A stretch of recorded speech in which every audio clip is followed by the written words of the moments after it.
ಇರಾನ್ನ ಐತಿಹಾಸಿಕ ಮಸೀದಿ ಮೇಲೆ ಏರ್ ಸ್ಟ್ರೈಕ್ ಆಗಿದೆ. ಧಾರ್ಮಿಕ ಕಟ್ಟಡ ಅಜಮ್ ಹುಸೇನಿಯಾ ಧ್ವಂಸ ಮಾಡಿರುವಂಥದ್ದು.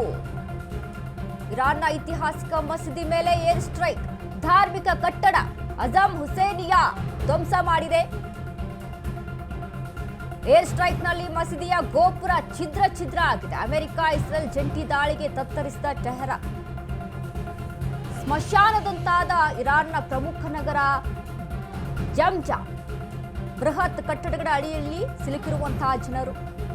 ಇರಾನ್ನ ಟೆಹರಾನ್ನ ಪಶ್ಚಿಮ ಭಾಗದಲ್ಲಿ ವಾಯು ದಾಳಿ ಆಗ್ತಾ ಇದೆ.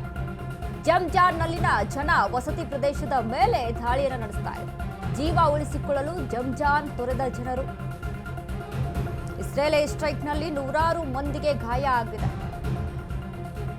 ಇರಾನ್ನ ಐತಿಹಾಸಿಕ ಮಸೀದಿ ಮೇಲೆ ಏರ್ ಸ್ಟ್ರೈಕ್ ಆಗ್ತಾ ಇರುವಂಥದ್ದು.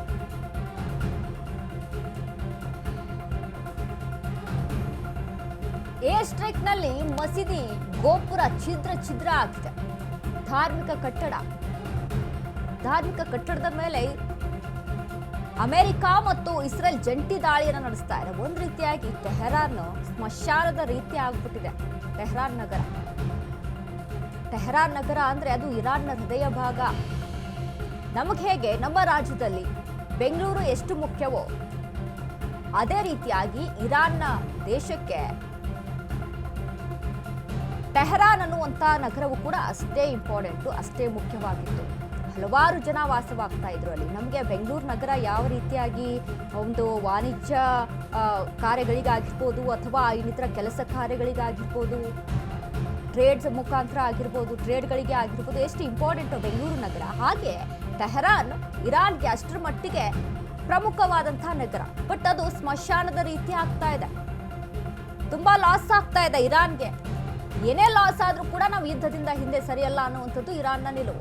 ಬಟ್ ನೋಡಿ, ಮಸೀದಿಯ ಮೇಲೆ ದಾಳಿ ಮಾಡಿದೆ ಧಾರ್ಮಿಕ ಕಟ್ಟಡ. ಜಮ್ಜಾನ್ ಮೇಲೆ ಅಲ್ಲಿ ದಾಳಿ ಮಾಡ್ತಾ ಇದೆ. ಜಮ್ಜಾನ್ ಅನ್ನ ಜನ ತೊರಿತಾ ಇದ್ದಾರೆ, ಅಲ್ಲಿಂದ ಓಡೋಗ್ತಾ ಇದ್ದಾರೆ ಅಲ್ಲಿಂದ ಜನ. ಜೀವ ಉಳಿದ್ಬಿಟ್ರೆ ಸಾಕಪ್ಪ ಅನ್ನುವಂಥ ನಿಟ್ಟಿನಲ್ಲಿ ಇದೀಗ ಇರಾನ್ನಲ್ಲಿರುವಂತ ಸುತ್ತಮುತ್ತಲಿನ ಜನ ಇರುವಂಥದ್ದು.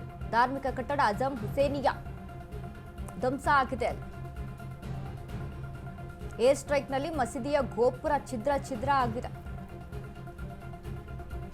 ಇನ್ನು ಎಲ್ಲಿ ಹೊಡೆಯಕ್ಕೆ ಸಾಧ್ಯ ಆಗುತ್ತೆ ಇರಾನ್ನಲ್ಲಿ?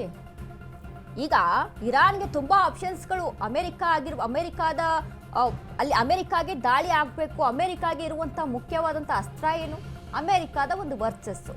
ವಿಶ್ವದ ದೊಡ್ಡಣ್ಣ ಅಂತೀವಿ. ಯಾಕಂತೀವಿ? ಅಮೆರಿಕಾಗೆ ಅಷ್ಟರ ಮಟ್ಟಿಗೆ ರೆವಿನ್ಯೂ ಇದೆ ಅಲ್ಲಿ. ಆ ರೆವಿನ್ಯೂ ಎಲ್ಲಿಂದ ಹಾಳ ಮಾಡಬೇಕು ಅಂತ ಅಂದ್ರೆ ಒಂದು ರೀತಿಯಾಗಿ ದುಬೈ ಆಗಿರ್ಬೋದು, ಟೂರಿಸಂ ಪ್ಲೇಸ್ ಅವೆಲ್ಲ, ಇನ್ನು ಕುವೈತ್ ಆಗಿರ್ಬೋದು, ಸೌದಿ ಅರೇಬಿಯಾ ಆಗಿರ್ಬೋದು, ಇಲ್ಲೆಲ್ಲ ಅಮೆರಿಕದ ವಾಯುನೆಲೆಗಳಿದಾವೆ. ಹಾಗಾಗಿ ಅಮೆರಿಕದ ನಾಗರಿಕರ ಮೂಲ ಸೌಕರ್ಯಗಳ ಮೇಲೆ ಅಲ್ಲಿ ಗುರಿ ಹಾಕಿಸಿ ದಾಳಿಯನ್ನ ಮಾಡುತ್ತೆ ಇರಾನ್. ಬಟ್ ಇರಾನ್ನಲ್ಲಿ ಇರುವಂತ ಪ್ರಮುಖವಾದಂತು ಅಂದ್ರೆ ಈ ರೀತಿಯಾಗಿ ಧಾರ್ಮಿಕ ಕಟ್ಟಡಗಳು, ಇನ್ನು ತೈಲ ಘಟಕಗಳು, ಇವುಗಳನ್ನ ನೋಡಿ ಅಲ್ಲಿ ದಾಳಿಗೆ ಮುಂದಾಗ್ತಾ ಇರುವಂತದ್ದು ಅಮೆರಿಕ. ಸೊ ಹಾಗಾಗಿ ಅಮೆರಿಕ ಮತ್ತು ಇಸ್ರೇಲ್ ಜಂಟಿ ದಾಳಿಗೆ ಮತ್ತೆ ಮುಂದಾಗಿ ಜಂಟಿ ದಾಳಿಯನ್ನು ನಡೆಸ್ತಾ ಇದೆ. ಇದುವರೆಗೂ ಕೂಡ ಗಮನಿಸಿದ್ವಿ, ಇಸ್ರೇಲ್ ಒಂದ್ ಕಡೆ ಲೆಬನಾನ್ ಮೇಲೆ ದಾಳಿಯನ್ನು ನಡೆಸ್ತಿತ್ತು, ಅದ್ರ ಜೊತೆಗೆ ಇರಾನ್ ಮೇಲೆ. ಅಂದ್ರೆ ಲೆಬನಾನ್ ಅನ್ನ ತುಂಬಾ ಗುರಿಯಾಗಿಸಿಕೊಂಡು ದಾಳಿಯನ್ನ ಮಾಡ್ತು, ಪೂರ್ತಿಯಲ್ಲಿ ನಾಶವೇ ಮಾಡಿಬಿಡ್ಬೇಕು ಅನ್ನುವಂತ ನಿಟ್ಟಿನಲ್ಲಿ. ಹಾಗಾಗಿ ಲೆಬನಾನ್ ಅನ್ನ ತೊರೆದು ಜನ ಬೇರೆಡೆಗೆ ವಲಸೆ ಹೋದ್ರು. ಇದೀಗ ನೋಡಿ ಜಮ್ಜಾನ್ ಅನ್ನ ಅಲ್ಲಿ ಮತ್ತೆ ಜಮ್ಜಾನ್ ಮೇಲೆ ದಾಳಿಗೆ ಮುಂದಾಗಿದೆ. ಜಮ್ಜಾನ್ ಪರಿಸ್ಥಿತಿನೂ ಕೂಡ ಸದ್ಯಕ್ಕೆ ಇರುವಂತದ್ದು ಅದೇ ರೀತಿಯಾಗಿ.